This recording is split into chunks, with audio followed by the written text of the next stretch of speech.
Đầu tháng 4 năm 2025, trong một buổi họp báo được truyền hình trực tiếp từ Nhà Trắng, Tổng thống Donald Trump đã làm cả thế giới phải chú ý khi ông công bố một loạt mức thuế nhập khẩu mới nhắm vào hàng chục quốc gia, trong đó Việt Nam bị áp mức thuế đối ứng 46%.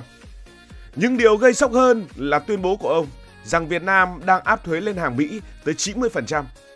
Với phong cách đặc trưng, ông Trump không chỉ nói suông mà còn mang theo một vũ khí thị giác đầy ấn tượng, một tấm bảng khổng lồ, cao tương đương với một người và được trang trí lộng lẫy với những đường viền óng ánh và những con số thuế suất in đậm rất rực rỡ. Ông giơ cao tấm bảng ấy lên như một vị tướng giương cờ chiến thắng để lộ dòng chữ Việt Nam 90% bên cạnh những con số khác như của Trung Quốc, của Liên minh châu Âu và của nhiều nước khác. Đám đông vỗ tay rầm rộ, ống kính máy quay zoom cận cảnh và từng chi tiết, từng nét chữ sắc sảo đến ánh sáng phản chiếu trên bề mặt bóng loáng. Như thể đây không chỉ là một buổi họp báo mà là một màn trình diễn. Ông Trump với nụ cười đắc thắng nói: Việt Nam có những nhà đàm phán tuyệt vời, những con người tuyệt vời, họ thích tôi thích họ. Nhưng vấn đề là họ đánh thuế chúng ta 90% nên chúng ta sẽ cho họ mức thuế 46%.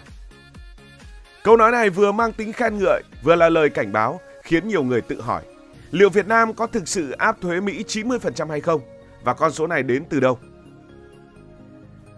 Trước hết, cần làm rõ rằng ông Trump không có ý nói Việt Nam áp thuế nhập khẩu trực tiếp 90% lên mọi mặt hàng và tất cả mặt hàng từ Mỹ. Thay vào đó, con số này mang tính tượng trưng ở mốc cao nhất mà thôi. Và nó là một cách tính toán sáng tạo, một cách minh họa cho điều mà ông Donald Trump thực sự cần thể hiện. Thực tế, mức thuế nhập khẩu trung bình mà Việt Nam áp lên hàng hóa Mỹ không hề cao đến vậy. Theo các số liệu thương mại, Việt Nam áp thuế suất khác nhau tùy mặt hàng, ví dụ như 10% VAT, thuế giá trị gia tăng lên nhiều sản phẩm, hoặc thuế nhập khẩu dao động từ 0% đến hơn 60% với một số mặt hàng cụ thể như ô tô. Tuy nhiên, trung bình thuế quan song phương của Việt Nam với Mỹ thường thấp hơn nhiều so với con số 90%. Điều này cho thấy ông Trump có thể đã phóng đại hoặc đơn giản hóa vấn đề để tạo ra hiệu ứng mạnh mẽ trước công chúng Mỹ. Còn mức thuế 46% với hàng Việt Nam thì sao? Chúng ta bị ảnh hưởng ra sao với mức thuế này mà Mỹ sẽ áp đặt? Hãy hình dung bạn là một doanh nhân Việt Nam, một ông chủ của một tập đoàn lớn. Sáng thức dậy với tách cà phê thơm lừng trên tay, lướt điện thoại và bất ngờ dòng tin tức xuất hiện: Mỹ áp thuế 46% với Việt Nam.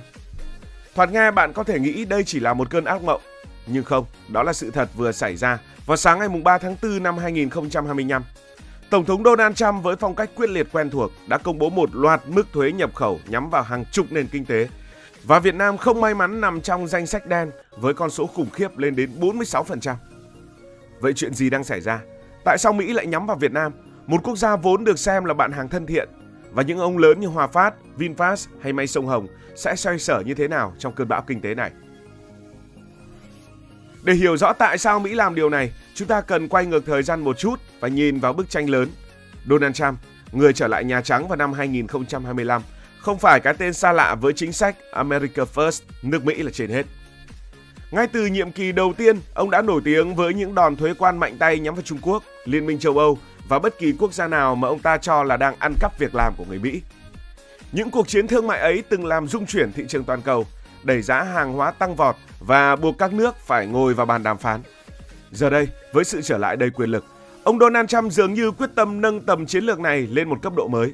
Và Việt Nam, một ngôi sao đang lên trong chuỗi cung ứng toàn cầu, bất ngờ trở thành mục tiêu.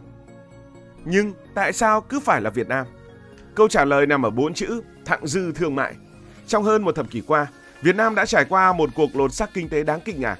Từ một quốc gia chủ yếu dựa vào nông nghiệp với hình ảnh lúa và nón, chúng ta vươn lên trở thành trung tâm sản xuất của thế giới, thu hút những gã khổng lồ như là Samsung, Intel và Foxconn. Năm 2024, kim ngạch xuất khẩu của Việt Nam sang Mỹ chiếm gần 30% tổng xuất khẩu, tương đương hàng chục tỷ đô la Mỹ mỗi năm.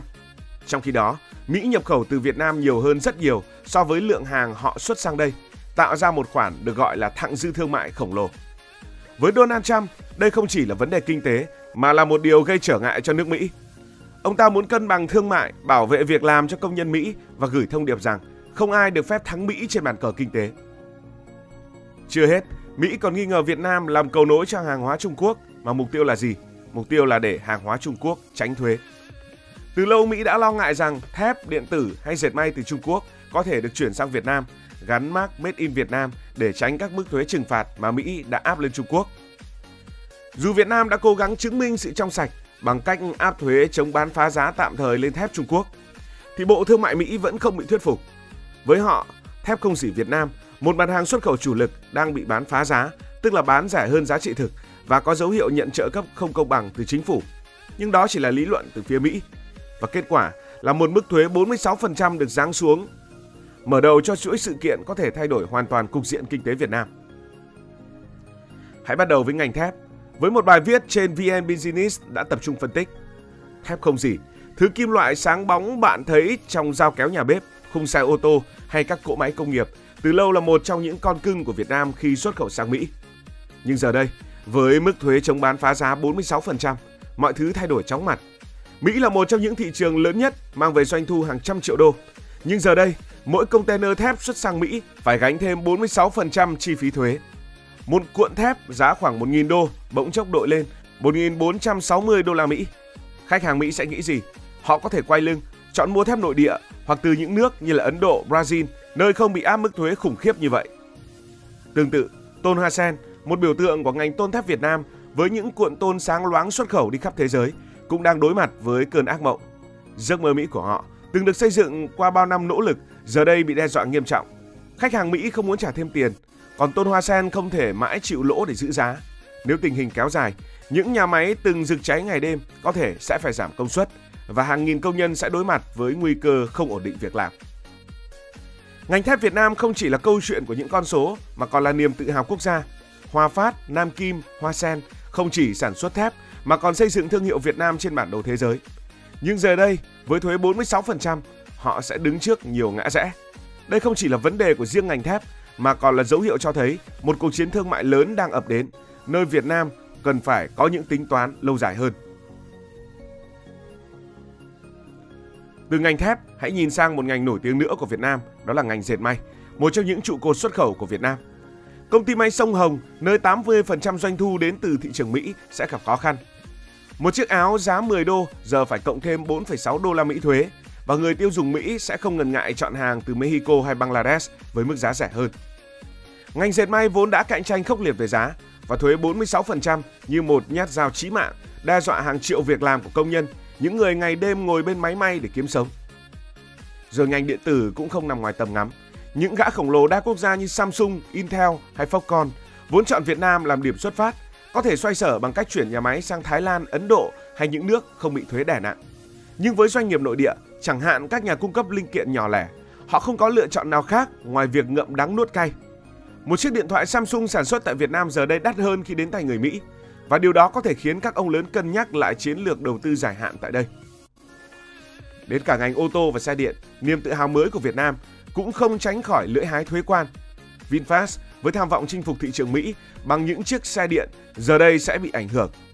Một chiếc xe giả sử có giá 50.000 đô la Mỹ giờ phải cộng thêm khoảng 23.000 đô la Mỹ thuế. Thaco với xe buýt và ô tô xuất khẩu cũng rơi vào tình cảnh tương tự. Ngành thủy sản, nơi những ông vua tôm cá như Minh Phú hay Vĩnh Hoàn thống trị cũng lao đao. Người Mỹ yêu thích tôm Việt Nam nhưng họ sẽ không trả giá cao hơn chỉ để giữ sở thích của mình. Và đừng quên ngành gỗ và giày dép. Savermex với 50% doanh thu từ Mỹ hay Beatrice, một thương hiệu quen thuộc, giờ phải đối mặt với chi phí tăng vọt và đơn hàng giảm sút. Giờ hãy nghĩ đến những con số này. Xuất khẩu chiếm đến 85% GDP của Việt Nam vào năm 2024. Khi Mỹ, khách hàng lớn nhất đóng cửa, cả nền kinh tế có thể sẽ bị rung chuyển. Khoảng 30% lao động Việt Nam làm việc trong các ngành xuất khẩu, từ những người công nhân may cho đến những người thợ lắp ráp điện thoại. Nếu đơn hàng giảm, họ sẽ mất việc. Và đó không chỉ là những con số trên giấy, mà cơn ác mộng của hàng triệu gia đình. Thuế 46% không chỉ là vấn đề của doanh nghiệp, mà là câu chuyện sống còn của cả một nền kinh tế. Đối mặt với cơn bão thuế quan, Việt Nam không ngồi yên. Trong những tuần vừa qua, đại diện chính phủ hai nước đã liên tục gặp nhau để đàm phán, tìm cách xoa dịu căng thẳng. Việt Nam đã tuyên bố cắt giảm thuế nhập khẩu với một số mặt hàng từ Mỹ, bao gồm ô tô, ethanol và khí tự nhiên hóa lỏng, bắt đầu từ cuối tháng 3. Đây là một động thái khôn ngoan bằng cách mở cửa cho hàng Mỹ. Việt Nam hy vọng tăng nhập khẩu từ Mỹ, giảm thặng dư thương mại và thuyết phục Tổng thống Mỹ rằng chúng ta không phải là những người đứng bên kia chiến tuyến. Nhưng đó chưa phải là tất cả. Một lá bài thú vị đã được tung ra. SpaceX, công ty của tỷ phú Elon Musk, đã được Việt Nam chấp thuận để triển khai thử nghiệm dịch vụ Internet vệ tinh Starlink. Đây không chỉ là chuyện mạng Internet tốc độ cao đến vùng sâu vùng xa, mà là tín hiệu rõ ràng rằng Việt Nam sẵn sàng chào đón những tập đoàn Mỹ, đổi lấy sự thân thiện trong chính sách thuế. Và không phải tất cả đều u ám. Các công ty đa quốc gia như Samsung hay Intel có thể xoay sở bằng cách chuyển một phần sản xuất sang Thái Lan, Ấn Độ hay các nước không bị thuế đè nặng. Việt Nam cũng có thể tận dụng cơ hội này để đa dạng hóa thị trường, hướng tới Nhật Bản, Liên minh châu Âu, Ấn Độ, những nơi đang khát hàng hóa chất lượng cao từ Việt Nam. Với những doanh nghiệp nội địa như Hòa Phát, May Sông Hồng hay VinFast, con đường phía trước đầy chông gai nhưng không phải là không có lối thoát. Họ có thể đầu tư vào công nghệ để giảm chi phí, cải thiện chất lượng để tăng cạnh tranh bằng giá trị thay vì giá rẻ, hoặc chấp nhận đau trong ngắn hạn để sống sót qua giai đoạn khó khăn này. Dù thế nào, đây là thời điểm để Việt Nam chứng minh bản lĩnh của mình trên trường quốc tế. Còn bạn nghĩ sao về câu chuyện này? Hãy để lại ý kiến của bạn dưới phần bình luận. Cảm ơn vì đã quan tâm theo dõi câu chuyện. Nếu cảm thấy thú vị, bạn có thể nhấn nút đăng ký kênh, bật chuông thông báo và chia sẻ. Còn bây giờ thì xin được nói lời chào tạm biệt. Cảm ơn các bạn đã dành sự đồng hành cùng Hải Thanh Story. Đi qua những vùng đất, khám phá những điều mới.